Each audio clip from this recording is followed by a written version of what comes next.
Hi, my name is Nancy Lodeman. This is my video on punctuated lectures, a classroom assessment technique for the evaluation of learning course in the PIDP program.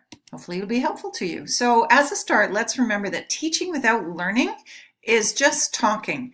It's generally felt that people have a drop of about 40% of attention between the first 15 minutes of a lecture and a 30-minute lecture.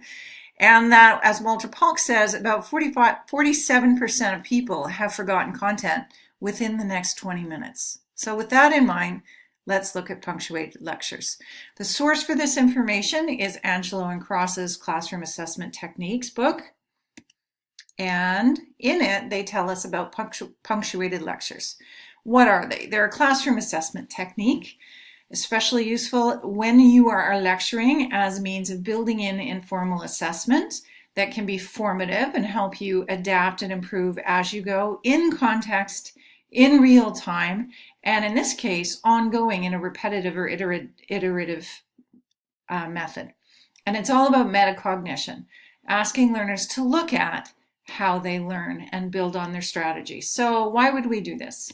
Well, it's a great way to check how well learners are learning, to help them understand their learning process and their behaviors that impact it, to practice their listening and learning processing skills, to become better at self-monitoring and taking ownership of their learning, as well as tracking their learning skill development over time.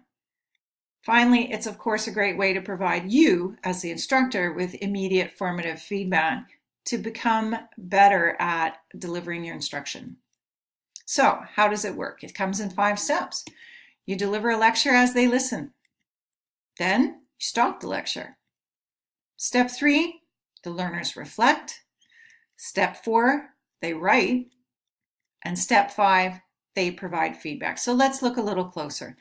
In step 1, ahead of time, you determine 2 places you're going to stop in a lecture, and you start by presenting the first 15 or 20-minute chunk while they listen. Then you stop the lecture and explain that you're now going to give them the opportunity to reflect on their learning process and their behaviors. You ask them to recall in step 3 behaviors that they noted they were doing while they were listening and reflect on how they helped or hindered their learning. And then step 4, you ask them to record any of those reflections or insights gained. And you make sure to give them enough time. Final step number 5 is you ask them to provide any feedback they can to you about what was distracting, what helped or hindered their learning, what else they might need from you. So those are the 5 steps. Listen, stop, reflect, then write, and provide feedback.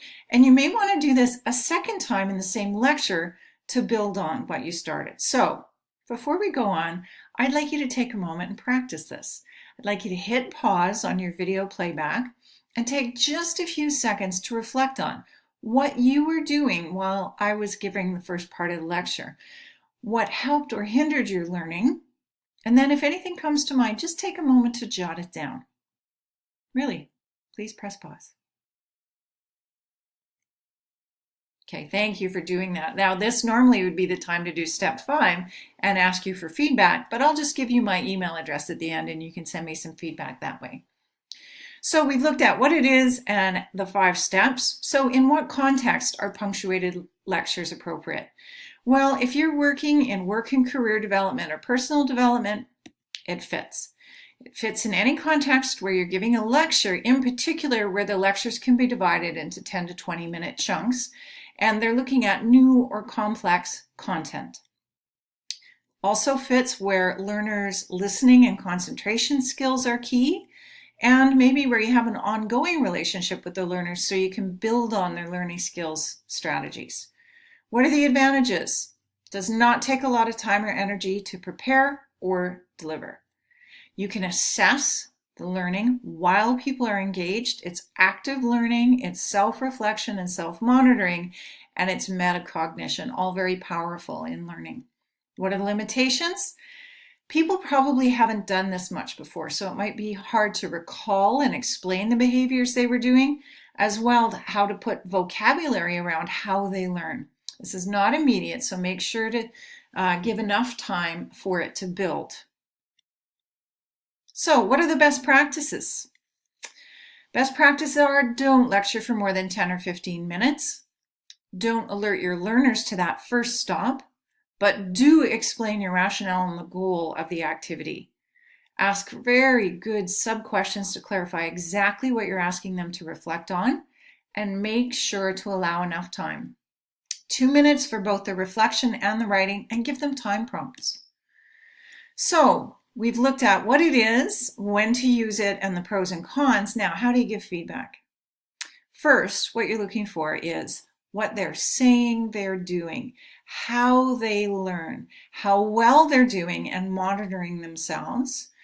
And then you look for points in their learning process where you can guide them and opportunities for you to direct their attention. How do you give the feedback itself? You can have the learners develop their own strategies. By keeping a log over time, you can collect the writings after the first stop or the second stop or later in the process. You can share good examples of reflections with the class. You can provide or build on strategies face-to-face or in writing. And of course, you can adapt your instructional strategies right away.